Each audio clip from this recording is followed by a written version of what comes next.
Good evening from Vietnam. Good morning to you, Yadi. Thanks a lot for spending your morning to join our program to share your stories and the journey that leading to what you do today. So, and on behalf of the listeners around the world, we want to say thank you to you.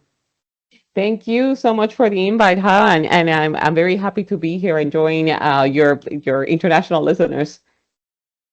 I see you haven't been to our country yet, so it's an invitation. If you and your family decided to travel here, make sure you let us know. We would love to take you and your family out for a cup of coffee, enjoy some foods, meeting some great people over here, and life is beautiful, isn't it? Absolutely. I look forward to that. I'm from, even though I'm here in Tampa, Florida, in the United States, I'm from Puerto Rico, and I love anything, like with a warm climate. So I look forward to visit very, very soon. Eh, and this conversation is about you. And I want to say happy belated birthday to you, and also congratulations for writing your book. And we're going to discuss about your book and share that with our audience in this conversation. Okay? Yeah, thank you so much. Yeah, very happy. Lots of things happening this month.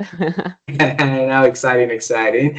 And let's start a little bit. Okay, so because you haven't been to our country yet, so in our culture, it's very honored if we can have you to share a little bit about who Yadi is and the work she do. So would you please do that for us? Yeah, absolutely. So I'm as was mentioning, I'm originally from Puerto Rico, a Caribbean island in the middle of the Caribbean, actually. And then I grew up there, born, raised, and I moved to the United States, to Florida, like many Puerto Ricans do, to go to college to complete my master's there. And I was during the time I was planning to be a journalist. So I did that for a couple of years in terms of entering the journalism world and working particularly in the Hispanic market. I would be always interested in sharing the stories of people and sharing knowledge as well. So after that, it came a career transition to start working as a consultant, and I started working with the U.S. At the Department of Defense at the time in terms of a lot of military organizations. I've been working with in different consulting organizations with military for the past 18 years or so.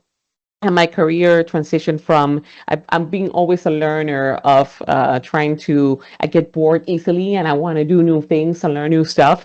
So I was able to go into the started with communications, and then manager approached me saying, hey, we need somebody to work in the techie with to launch a new application that we have, and we need somebody with a communications background.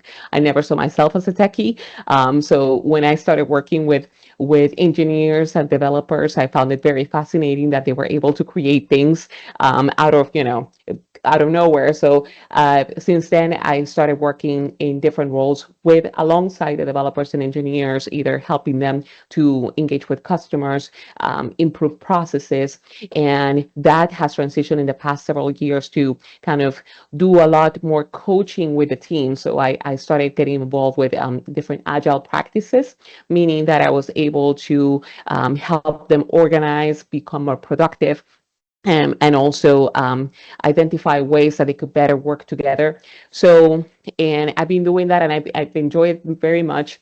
So back in 2020, we were living in Germany at the time. I've lived in Germany for my family for about 6 years because I was supporting a military organization there, and Wow. uh, and I've always had the intent to kind of I've always wanted to go back to journalism. So like yourself and launching the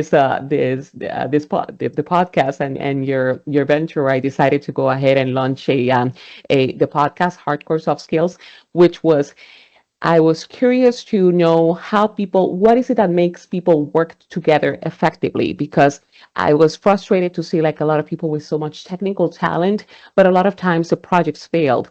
So it came to that part of the soft skills, quote unquote, which is about collaboration, communication. So I started talking with experts about each of the skills. And at the time as well, I started studying it in Harvard organizational psychology because I wanted to be able to understand what makes teams work. And that was 5 years ago. And since then, I've been continuing. And now, with the result of the book that I have here, it's so I'm thinking I'm very excited to share what I have learned, because I've always had this interest in my journalism career to share what I've learned and have applied with the teams I work with. So yeah, a long answer, but yeah, it's in terms of kind of the trajectory of what I have been, a lot of learning along the way. Beautiful, beautiful.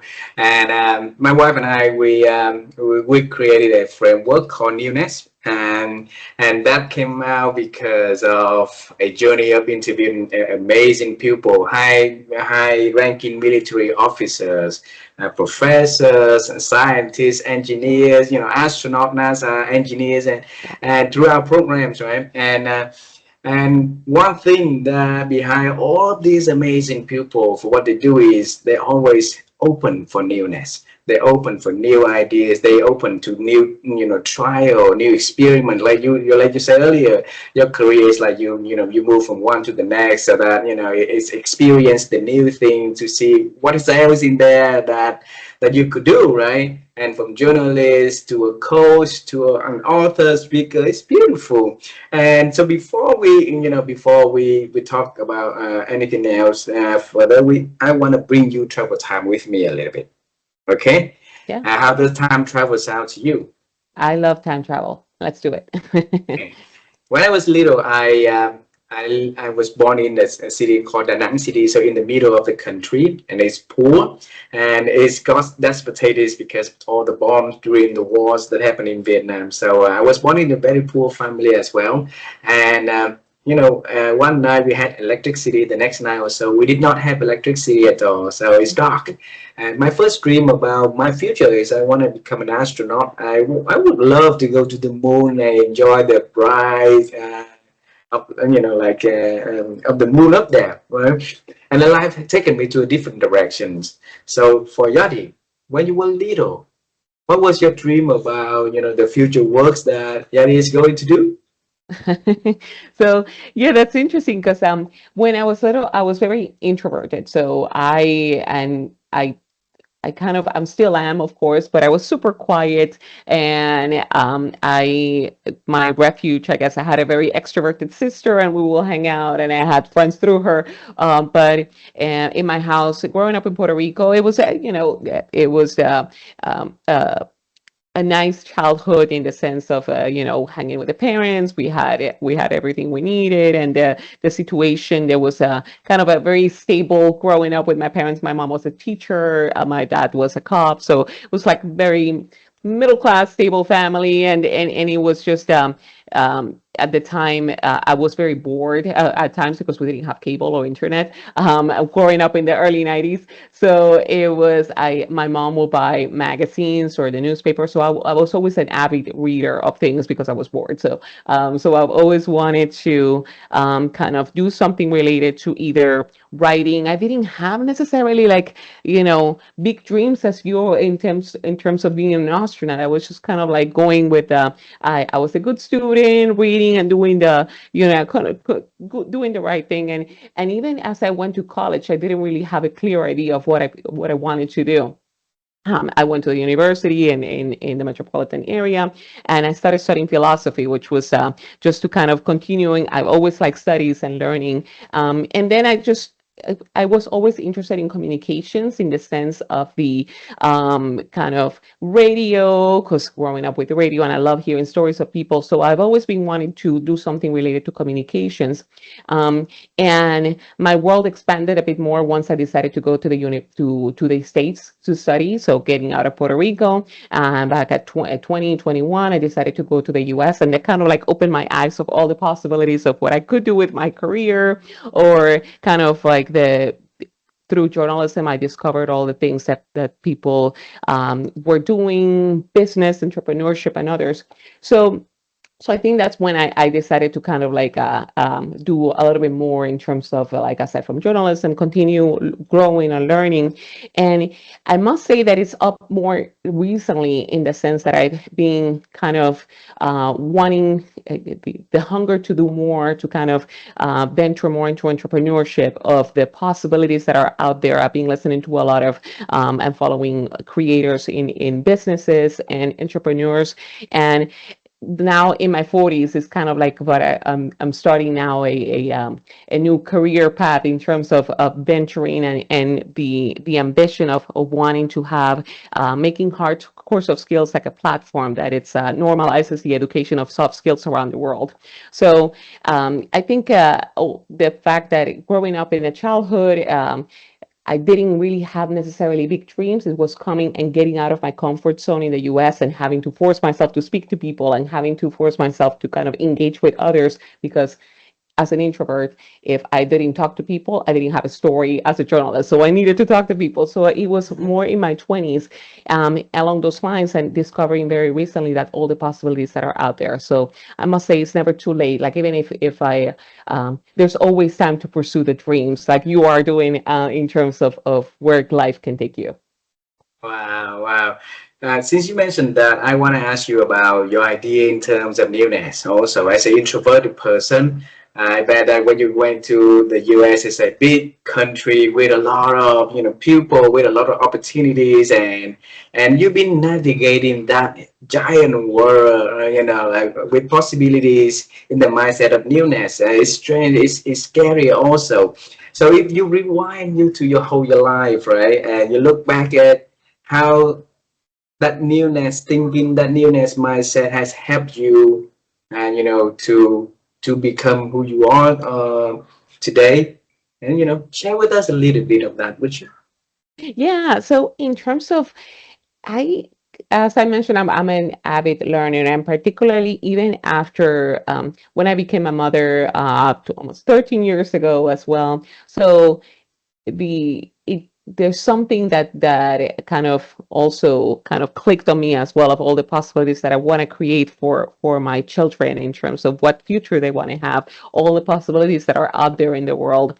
So since as you mentioned, I came to the US and started studying and in journalism, meeting people and seeing all the possibilities that are out there, getting out of my comfort zone to enter into a whole new industry, working with the Department of Defense there and meeting a lot of people that were doing great things around the world and the opportunity to travel and see the world. I think it's keeping that sense of curiosity and willingness to learn is what makes life interesting and what also makes us kind of provide value to others too. So as you continue learning and growing, you share with others, and you kind of is that's what as society makes us, grow together. So being trying to keep that sense of newness in the everyday, and particularly through the eyes of the children, as you have kids as well, that it's that they ask questions and they make you think of new things. So I see right now there's a lot of different possibilities out there, and the possibility with right now with internet, AI, and the media that the mediums that we have as well.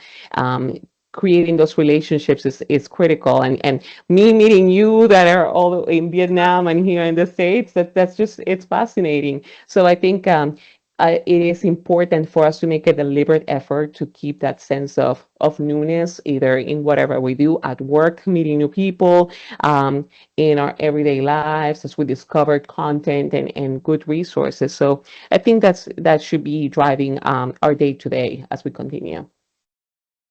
A lot of people want that newness, but it's scary even because of that scary, so they couldn't make the move. So how do you deal with that fear, to push you outside of your comfort zone?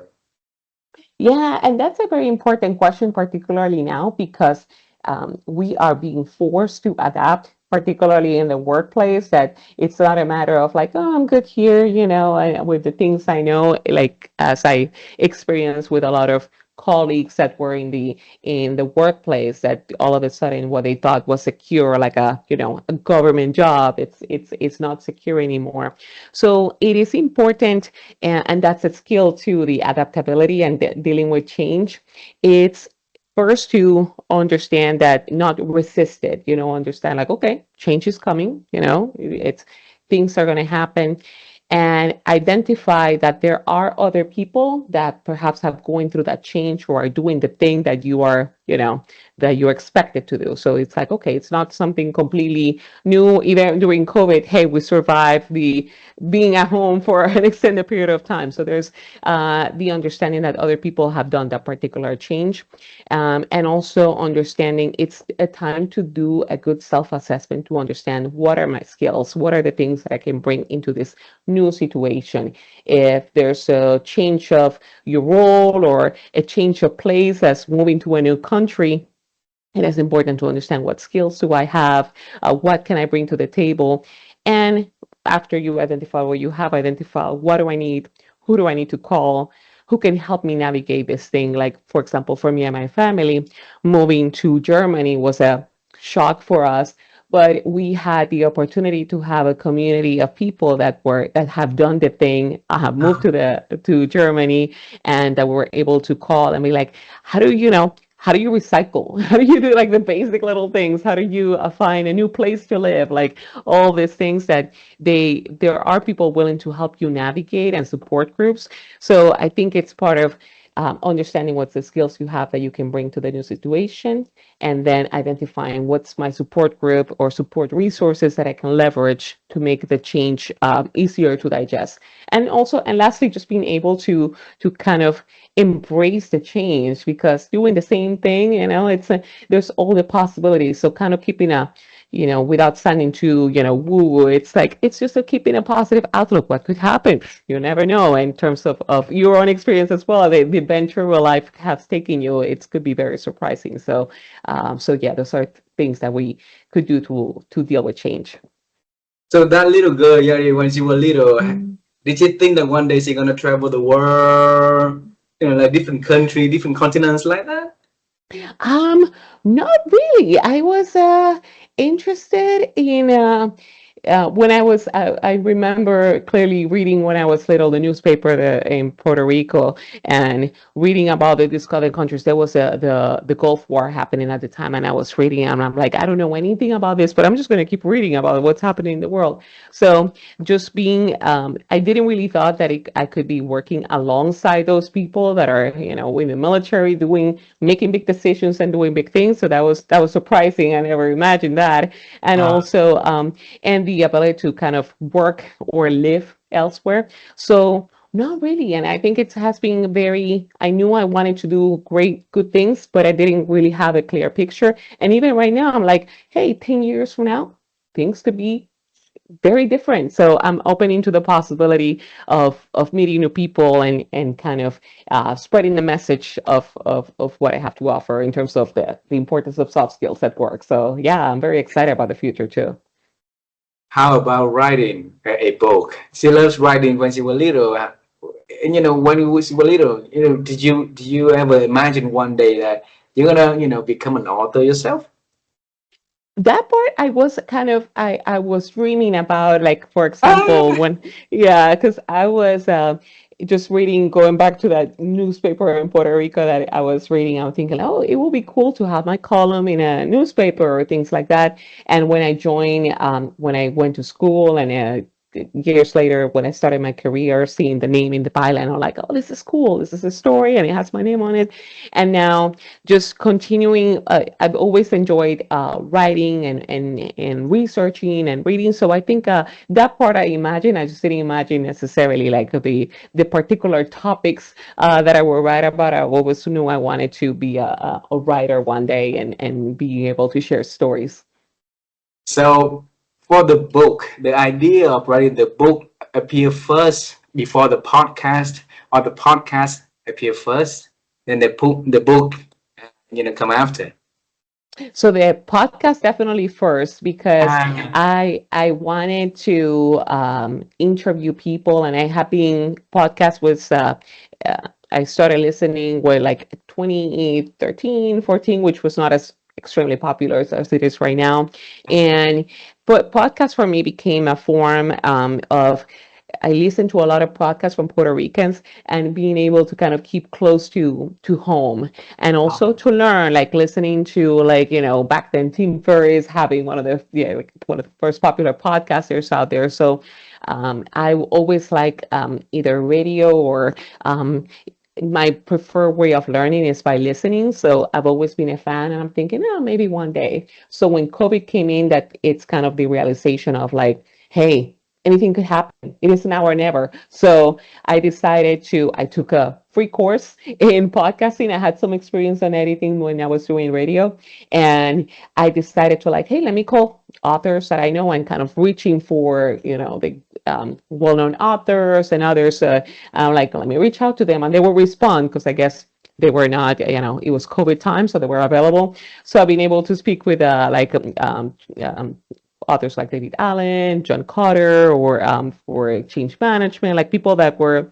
I created an inventory of what are all the soft skills. Like I came up with like 80 different soft skills of like negotiation or other things. So I decided to contact the authors, and they responded, and just having a 30-minute conversation with them in between like working kids, and all that stuff. So that came first, and I've been continuing doing that, and it's always very fascinating to hear the stories from other people.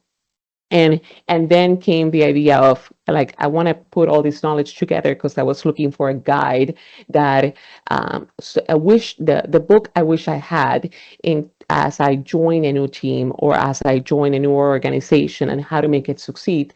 That's when I created a 5 C's framework of all these skills. How do we adapt a way to learn it together as a team? And I came up with like connecting skills, then communication, collaboration or creation, and then correcting, which is the part of evaluating how things are going.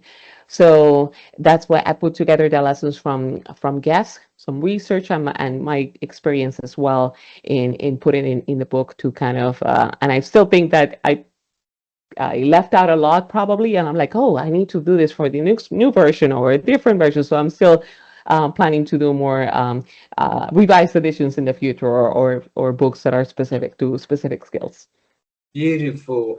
And earlier in this conversation, you mentioned that you got frustration to see, like the tech engineers and like people in the tech that has difficulties, collaborating, working with each other. That curiosity, did that come before the podcast, or is a result of the podcast?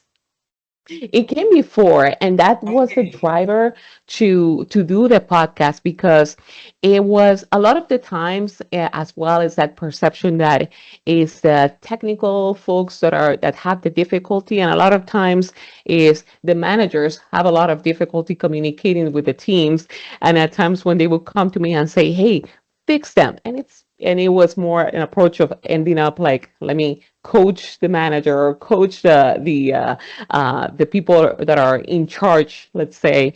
So that, because it was just simple issues, like for example, that people could relate to, like the ability to resolve conflict, that they would see either no conflict because things were fine, which is not the case. Conflict is good, and changing that perception from people like, no, no, no, conflict is good. You can discuss vividly an idea, but we also need to have a kind of a framework to be able to decide as a team when conflict arises, how do we address it? Do we have a safe space for that? How can we have good conversations about it without people getting, angry? So also in terms of engaging with the customers, not seeing the customer as a, quote unquote, oh, this people just don't get it. This users is like, no, let's empathize with them. Let's figure out a way. Let's have a framework for this to identify how do we, evaluate, communicate with the users, spend a day in the life in the user so we can develop better products. And I've captured some lessons that I learned from either developers, like some of the best developers I work with have those kind of approaches to truly understand the user, or either managers who were able to motivate the team, not because they had like great speeches, but because they were able to leverage the expertise of each team member. So there's so many things that could be learned about, and we are all the perception that these are skills that are, natural, that just you either born a communicator or not. That's not necessarily the case. We can all have these skills, particularly like learn how to negotiate. That was such an eye-opening for me, because it's realizing like it's not the person that comes in the room and put the fist down and it's the person that's going to win. There's a whole preparation for that. So there's all these skills that we see as we're either an extrovert and natural. Those we can all learn the skills. We'll be better in some cases than others, but as a team, we need to figure out ways to learn them together so we can have better results. Wow. And since when in that journey that you realize, oh, you have enough data, you have enough, like what it takes to start writing a book about that, Yadi? Well, that's one. I think that's one of my weaknesses is that I never think I have enough, and then I end up cramming so much. I'm like, no, maybe I need to take a step back and simplify. So I think in the book, I cover about there's 27 chapters, and I cover all different like 27 skills just to be able to kind of it's meant to be a introduction to each one of those skills, like how to do in terms of for creativity. I have some exercises for teams on how to have a good brainstorming session, like simple rules to do a good brainstorming session. Or for communication, it's like, hey, here are some tips and exercises you can do to learn how to listen better, and just like making tiny changes is what the book is about of. And if you want to continue learning, then you can continue learning as well with multiple resources and having the podcast. So I think I may want to cover too much, and I could definitely, each one of the chapters could be its own book in terms of the how deep we want to go with each. But the intention here was to serve as, here's a big guide, here are is the framework. When you join a team, before you go into telling people what to do, you need to connect with those people. You need to be able to meet them, understand where everybody's coming from. And then you go into the communication aspect, which is just establishing, for example, a team contract where you decide as a team, here's how we're going to work, here's how we're going to communicate, here are our roles. There could be so much time saved if the team just decide to do a team kind of guidelines or contracts. It is super effective and avoids a lot of bad conflict. Then moving into exercises, there's so many ways that teams can collaborate together, remote teams especially. And the last part of taking the deliberate effort as a team, that we go on the day to day and we don't correct things until things have gone bad. So making a deliberate effort to, like, hey, let's do a retrospective. Let's think how things are going, improve. So those are the best practices that high performing teams do. Can you show you in the book so that I can take a screenshot to share with our Yeah. audience, please? Yes. Yeah. Can you raise it a little bit up because we raise the book a little bit up? Oh, yes. Yay! Okay, second. I I you can name the book at any names, right? And I think that the book is like your third baby besides your two sons, right? You name it like a guide to work with humans. Okay, why did you decide to name the book like that? Yeah, so particularly in this AI age that everything is changing because of the changing workplaces and the technology. Even with that, there's a lot of times that we focus a lot on the processes, and we focus a lot of how to do the thing, or getting the job done. And we forget that we are working with other people that have interests, other people that have knowledge, other people that also are passionate about the work. And we're so focused at times between like the best optimized processes that it we forget that every working environment, it's like developing relationships with people. When we go to workplaces and we think like we're part of a team, and we may not even know the names of some other coworkers, or what motivates them.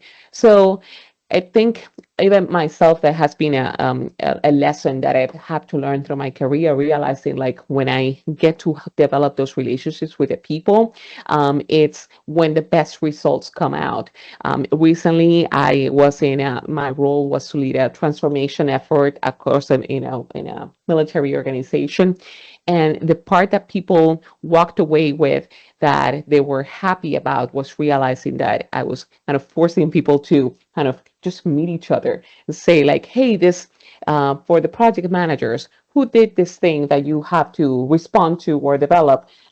It's like, oh, there's a requirements person over there. Have you met that person? No. Well, let's go and meet them. And then kind of like through working with that person, they realized that they could improve many things just because they had a good conversation. So I think it's those things that we forget, that we just need to develop relationships with people. These are not, as we call it in organizations, butts on seats. These are people that are like, that have an interest to work together and make things better. So that's why it was I called it the guide to work with humans, because we all need a guide to work effectively with others. Relationships are never easy. You mentioned the word forget, right? Uh, we are all humans being, and if we forget how to connect, work with other humans. How possible is it that we're gonna lose the part, a human's part of us, if we don't remember all of those skills? Yeah, and I believe that is why there's such a, we need to make a deliberate effort on that. And even looking at the reports, there's multiple reports of like the skills that are needed for the workplace. And it's surprising to see like, hey, collaborate with others alongside like, I don't know, data literacy. There's like collaborate with others as skills. And like it's surprising that we have to call those out. Like, hey, you're going to work with people, you have to learn to collaborate. That because of the fact that we're in such a society driven by technology, or even when we have meetings that are virtual, and we don't see the faces of the people, or people communicating without necessarily talking face to face. I think there is a possibility that people, as people, we tend to forget that there are people behind the keyboards, and that's why it becomes very important that developing human connection, seeing people, going to events, talking face to face is critical. And I think even though these are not the measures of some organizations that are not so popular, of like, let's have everybody at work and come in and work together, there is some reason to that, in the sense that when you have people in a room, you may not need to have them all day every day, and but at least when you have people in a room working together, it's kind of magical things could happen too. So you could do it virtually, of course, but there's the fact about just talking face to face, either virtually as you and I are doing, or also just the ability to work with others without making it all part of a machine. I think it's something that we possibly could be forgetting if we don't make a deliberate effort for that. So I think there's a big need to remember that. Yadi, in terms of the 27 skills that you mentioned in the book, right? Is that universal, applied to all countries and culture, or is it specifically for the people in the US only, you think? No, it is applied to everywhere, for anywhere that you have humans. Now, I understanding that there are things that could apply in terms of the cultural shifts of, that a relationship, for example, in some countries, like the bureaucracy and the hierarchy could be more delineated than in other countries. It's still, I think, applicable to it's applicable to everybody. There are cultural nuances that could be considered in the practice part of the how to make improve on that skill depending on the workplace. But overall, those skills are skills that are needed for everybody. Emotional conflict resolution, dealing with emotions, how to negotiate, even though the techniques for negotiation could vary from one place to the other. The ability to just, hey, prepare before a negotiation, come up with an alternative to that negotiation. Those steps are pretty much universal. Earlier today, I saw your video about the 5C frameworks, right? So I think I will put that link to for our audience to watch that video. I'm not gonna ask you the question related to that, but I'm gonna ask you, if I ask you to pick a chapter, or one skill out of 27 you want to share with our audience in this conversation. I know the question is not fair. Pick one and tell us what it is. Would you? Yeah, absolutely. And as I'm looking in the book, I'm like, because I want to answer and then I'm going to forget, because I think all of them are very important. But there are a couple that I think are very relevant today, which is listening, for example, the ability to listen effectively. I've learned techniques that have not only been great for work, but have also been great for marriage, like being able to pause, listen, repeat back to the person what they're saying, like what I think I'm hearing is blah. It saves so much time, and it shows that we are, truly understanding the person. So listening is a skill, and it requires some steps that definitely could save so much time and effort. I think the dealing with change, as we were talking earlier, is very important to develop a skill, because it's sometimes people mention, like, change is coming, you just have to put up with it. It's like, no, there's this skill set that you need to develop. There are ways, even in big organizations, there are specific steps. Like when I talk with John Cotter, who's kind of like the authority on change management, there's the steps. You first need to communicate the change. You first need to gather people that are like super excited about the change, so in order for change to stick. So the same with ourselves when we're working with small teams, or just for personal changes too, is important. And also, I think a third one would be conflict management, not necessarily conflict resolution, but that's certainly a skill that needs to be developed in the workplace, or even how we deal with it on a personal basis with our significant others or with friends, because we see that we tend to name people like conflict seekers, or think that conflict is bad, and if there's no conflict, things are well, and that's very incorrect. The great teams are able to manage conflict, and in workplaces, we need to establish the rules of how we're going to manage it, the opportunity that it's safe to express differing ideas, because that's how we innovate. So I think those three, I could mention so many more, but listening, adapting to change, and the ability to resolve conflict either with people that we don't necessarily agree with, is just allows us to, move on, improve our own lives as well, because working in a conflicted workplace is just so stressful, and it impacts our personal lives too. So those three, I would say, that are very important today, and I could mention much more, but at least those three. Yeah. Yeah, thank you for sharing those three: listening, adapting to change, and resolve conflicts, right? And writing is rewarding experience. Also, is a for days is also like you heard what like torturing sometimes, because when so how Yes. do you keep uh the results of ideas continuing to flow as during the process of writing, Yadi? Ooh, that was a tough one, because it's not like I necessarily had like full time to work on it. My writing a book, and I've always, not that I work under pressure, but I like time boxes, and that's a technique I use in terms of, like, I don't want to do the thing, but let me set up a specific time frame that I'm just going to sit down and write. So my time will have to be early in the day before everybody wakes up, like the kids, and then dealing with the work throughout the day. So having, at least I had a clear idea at the beginning, and since before, like putting myself in the book, like realizing like this is how I would want it to look like. It's not a fiction book that you have to have the narrative, so you have like at least this shorter chapter. So I kind of have each chapter is like its own essay. So I'm like treating it by chunks initially, and like, okay, today I'm gonna write about conflict resolution, have this, and have the exercises. So I kept it in a way that was succinct because of my lifestyle, to be able to write a book like that. But also critical was I had a writing buddy, that he and I will keep each other accountable of like, okay, each day, let's see, he was doing writing his novel, and I was writing my book, and I'm like, we will message like, how many words do you have today? And keeping kind of, I don't want to let my body down, so I want to be able to keep writing. So having that accountability of a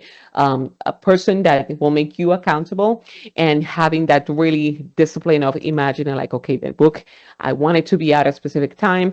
I don't want it to make it perfect. I want it to just put the message out there, and I want to be able to think that this is a minimum viable product. Later on, I can iterate. So I was thinking, if not, I would have been stuck with making the perfect book. And I'm like, this is the good enough. I think there's a lot of good knowledge that I have there. I could have more. So kind of having that mindset is what helped me kind of get through. Yeah. Yeah. I think the universe is having this beauty today. Earlier today, I share. on LinkedIn about a post about, don't wait for a perfect moment, because every moment is perfect itself already, right? Like Hmm. now you share, like you think it's ready to make it a minimum viable product, right? And when your idea is there, it's good, then you just send it to the world, and there will be the second one, there will be the third one, there will be Exactly. more to come, right? Congratulations. So for our audience, if they want to connect with you, learn from you, what is the best way for them to connect with Yadi? Well, definitely LinkedIn, because I'm on LinkedIn, and when I message people, it's not AI messaging people. Like I at least say a hello to every single person that I connect with. So LinkedIn, you can find me, and also in my website, you're gonna find all the podcast episodes, resources, and all the information I put there. And the website is hardcoresoftskillspodcast.com, where you find all the information and also information about upcoming courses. Because I have a LinkedIn course, a very short LinkedIn course on persuasion. Also, information about the webinars that I'm going to start like giving throughout the year, just to address topics of the book. Because I want to be able to engage with folks, and also being able to learn from people as well. Like, what techniques do they use to improve on each skill? So, hardcoresoftskillspodcast.com or LinkedIn as well. I have a few last questions for this conversation, okay? My wife and I, we've been on the quest to help people to improve their ability to think. It's like you want to help people to improve, the soft skills so that they can work, with humans, right? So we specifically think that our thinking these days is diminishing, and there's a lot of things that impact in it, and we want to bring back the capacity for us to improve our ability to think. And one of the best way for us to do is to ask, those experts who join our show, like you write books to help people to improve skill. You talk to a lot of amazing people. So if you look at your whole journey, right, and share with us, how have you been growing your ability to think, Yadi? I think is a aside from being a consumer, of I've read so many books and podcasts. I think what really helps us becoming better thinkers is by sharing what we know. Like, I learn about something, either I could write about the thing and write a good post or a good article, and that could help me think through the ideas, or also teaching that to others. So when we learn something, either if we do, let's say, a small lunch and learn at work, or it's definitely a way to help us think, because we're digesting the information, we're going in, and not necessarily depending on AI specifically. Because I was talking in the podcast with an AI neuroscientist, and she was describing too that it's we even though AI can make our life easier for so many things, and we use it all the time, taking the deliberate time to, like, okay, I learned something, instead of asking AI about doing a summary, let me do a think myself first and do a summary about the thing. So this is writing or sharing is thinking, and we need to take the time. I know we're trying to optimize, save time, and do all these things, but by digesting and sharing the information with others is the way that I think that we will be able to think better. And I think that's what definitely helped me with writing the book, or even when I do the solo podcast episodes where I share information. It's the way that I'm able to truly learn from all the information that we get every day. Wonderful, wonderful. I promise my speaking coach I'm gonna ask a bizarre question in every conversation. Okay, so let's travel time with me uh, to meet you when you were little. Okay, when you were reading those magazine, and thinking one day you wish you gonna have a column in those article, those magazine. Now the Yadi of 2026 enter to that room with me and sit next to that little Yadi in the living room when she holding like the magazine on her hands, right? Mhm. And you're gonna tell her about her future. You're gonna tell her about the exciting things that you've been doing to that little young girl. So what is that you're gonna tell her?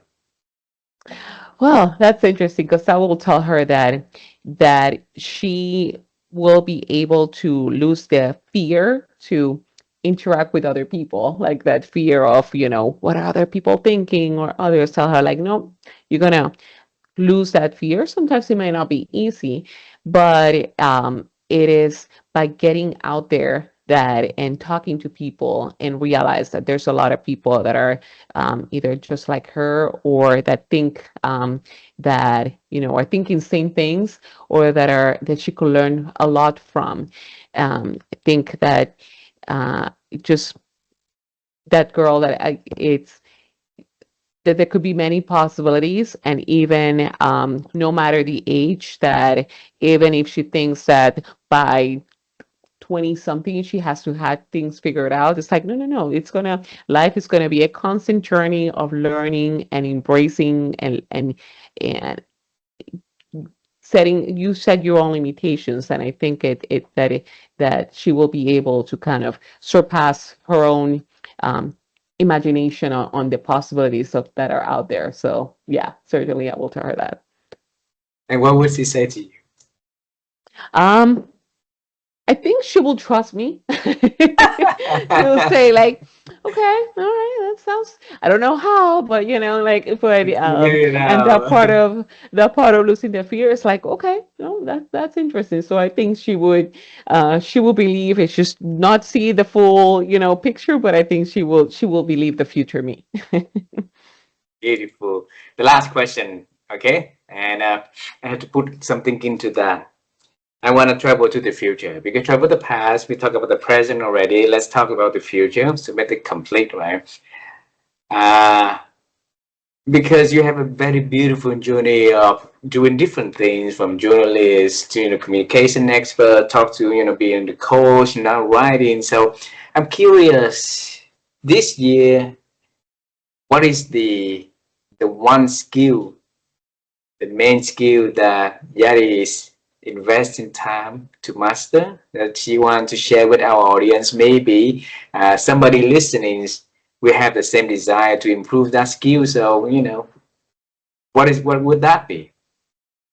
Yeah, I think, because I would say a couple, definitely, even though I consider myself a good networker in terms of building relationships, I want to continue building on that skill of networking and building relationships with others, like around the world, like yourself, or people in different fields, to truly build good relationships like that, that we are able to share and learn from each other.